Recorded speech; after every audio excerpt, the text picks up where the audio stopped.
Chào tất cả các anh em nhá. Chào mừng các anh em đã đến với kênh Dương và Nhiều Vlog nhá.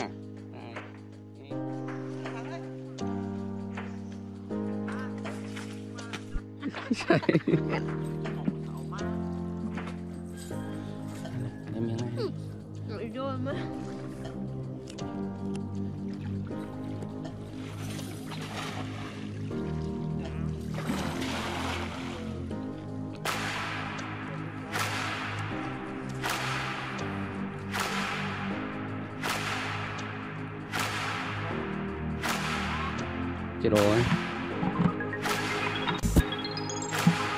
Anh cho đây, kéo phi ra mất. Ơi, anh. Con này con chám rồi.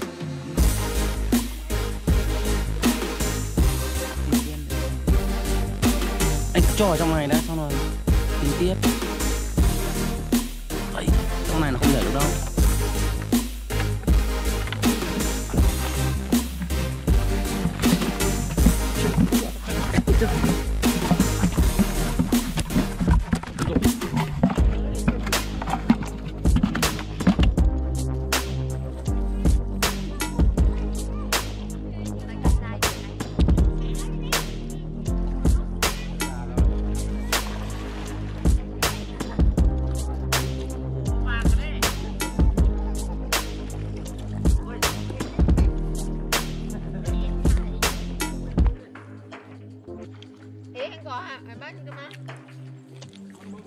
Cái này thắng phải vứt lên trên này, không mang cái này ra con này lại nhảy mất.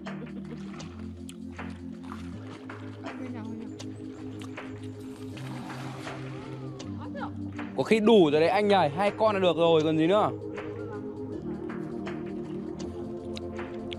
Thắng gượm gỡ mang hẳn đến đây anh nhảy mất rồi lại phí công.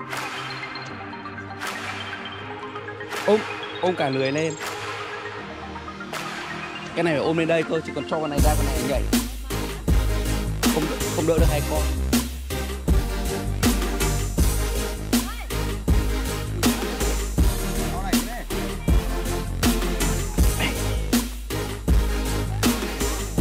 Cho hẳn lên đây nhỉ. Nó nhảy nhảy thôi.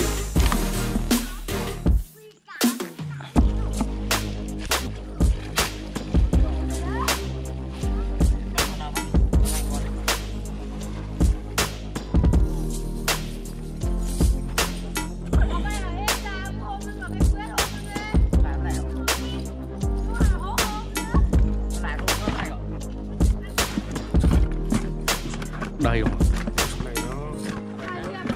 Khỏe đó.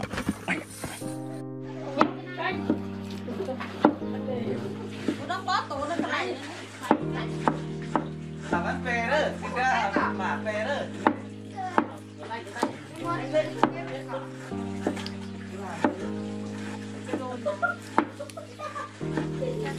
Sườn á. Qua cái này. Mua cho nó cái sườn á.